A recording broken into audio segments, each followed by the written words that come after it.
श्री अमरनाथ जी की पवित्र यात्रा 3 जुलाई से प्रारंभ होकर के 9 अगस्त रक्षाबंधन के दिन समाप्त होगी। कुल 38 दिन की यात्रा है।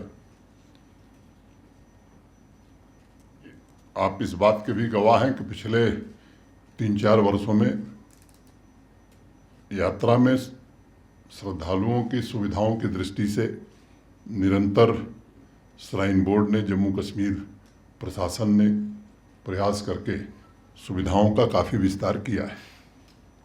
मोटे तौर पर आप में से अनेक लोग परिचित हैं कि दोनों जो रूट हमारे हैं वो बालटाल एक्सिस हो या चंदनबाड़ी पहलगांव एक्सिस हो, वो सड़क 4 फुट 5 फीट चौड़ी हुआ करती थी। कई वल्नरेबल स्पॉट्स थे।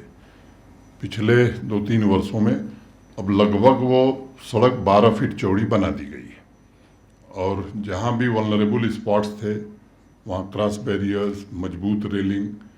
तो एक तरह से जिन लोगों ने पहले यात्रा देखी है उस 4-5 फीट चौड़ी सड़क में ही यात्री भी चलता था, पालकी भी चलती थी, पोनी वाले भी चलते थे। बड़ी परेशानी होती थी और ख़ास तौर से जब बरसात हो जाती थी तो लोगों के लिए बड़ा मुश्किल हो जाता था।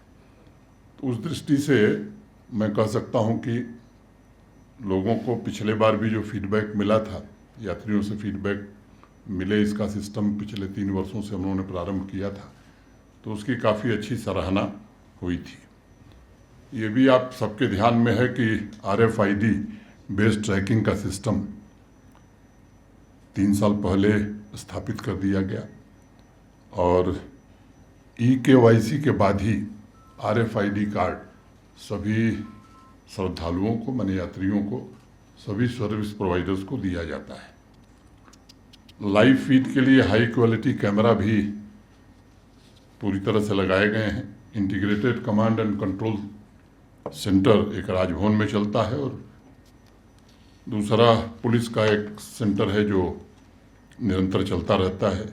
हेल्थ केयर फैसिलिटीज़ में भी पहले की तुलना में काफ़ी बदलाव हुआ है और अस्थायी रूप से दोनों कैंप्स में 100 बेड के हॉस्पिटल फंक्शनल हैं।